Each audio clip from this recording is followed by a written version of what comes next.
ধান পাকছে খুব তাড়াতাড়ি। এগুলো খুব সম্ভবত আগে বের হয়েছে। এদিকে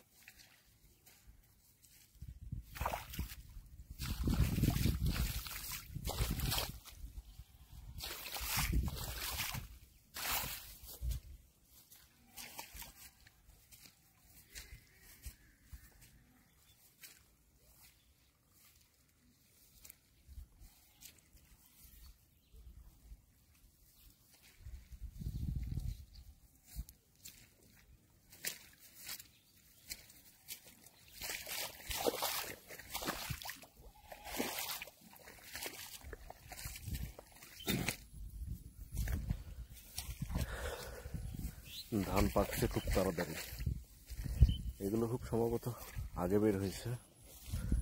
এদিকে দেখেন পুরো পাথার জুড়ে ধান লাগাইছে, কিন্তু এগুলো এখনো ধানই হয়নি। কিন্তু পাশের জমিতে দেখেন ধান বের হয়েছে, মনে হয় পেকে গেছে, এরকম অবস্থা। এগুলো আসলে কারণ কি যে আমি জানি না। লাগাইছে কিন্তু কিছুদিন আগেই, মানে লাগানোর কয়েকদিন পরে হচ্ছে ধান বের হয়েছে। যাই হোক, এটা সম্ভবত অন্য জাতের ধান।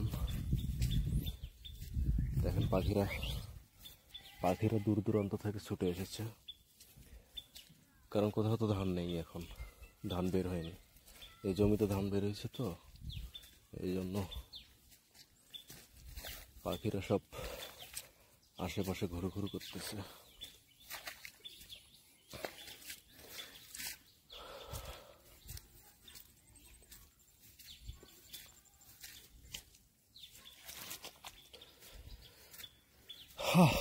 কি একটা সতেজ পরিবেশ গ্রামের। দূরে গাছে গাছে পাখি ডাকছে। গতকাল সারা রাত না, ভোর থেকে সকাল 11টা পর্যন্ত বৃষ্টি হয়েছে,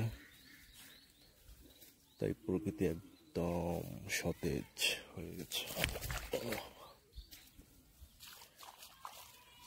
এগুলো আইল বলে, হাঁটার জন্য খুব পিচ্ছিল হয়ে গেছে।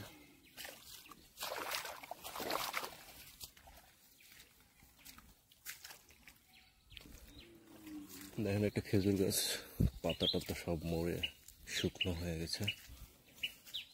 এটা হচ্ছে আসলে ওই কিছু ছোট ছেলেরা মিলে, কারণ এখন তো রস লাগানোর মতো বড় বড় গাছ নেই আমাদের এইদিকে, তো যাও দুই একটা ছিল আর কি।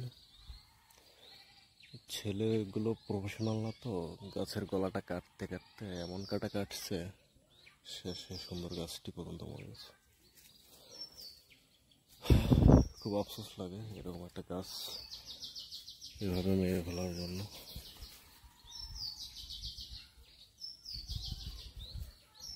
শুনতে পাচ্ছেন হয়তো বা পাখির আওয়াজ, কলরবে প্রাণ জুড়িয়ে যায়। বাঁশবাগান,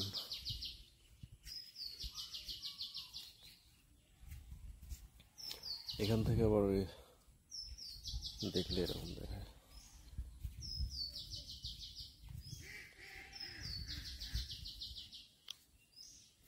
এই জমিটার কথা বলছিলাম, এটাতে শুধু ধান, বাকি সমস্ত জমিতে এখনো ধান হয়নি।